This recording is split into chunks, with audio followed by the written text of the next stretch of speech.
అందరికీ నమస్కారం. మన భరత భూమి ఒక పుణ్య భూమి, కర్మ భూమి, దైవ భూమి. అలాంటి మన భారతదేశంలో ఎక్కడ అడుగుపెట్టినా అది ఒక పుణ్యక్షేత్రమే. ఏ నదిలో స్నానం చేసినా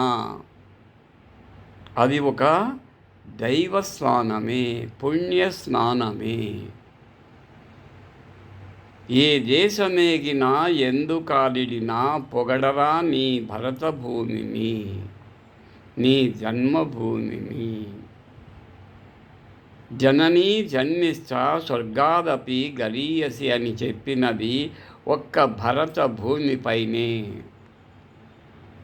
ప్రతి రాతిలో, ప్రతి చెట్టులో, ప్రతి జీవిలో దైవాన్ని చూసేటువంటి భక్తులు కలిగిన దేశం ఈ ప్రపంచంలో, ఈ విశ్వంలో ఏదైనా ఉంది అంటే అది ఒక్క భారతదేశమే. శత్రువునైనా శరణు అని అడిగితే వాళ్లకు కడుపులో పెట్టుకొని కాపాడుకొని పుణ్య పురుషులు కలిగిన భూమి మన భరత భూమి.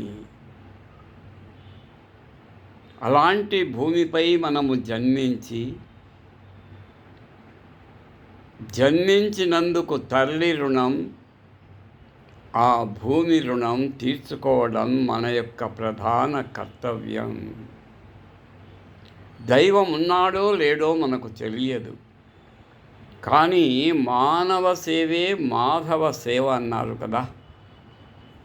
ఒక ఆర్తిని అయ్యా కాపాడండి, రక్షించండి అని కోరిన వ్యక్తి ఎలాంటి వాడైనా వానికి మనము ఆశ్రయమిచ్చి ఒక అతిథి దేవోభవ అనే విధంగా వాణ్ణి గౌరవిస్తాం, సన్మానిస్తాం.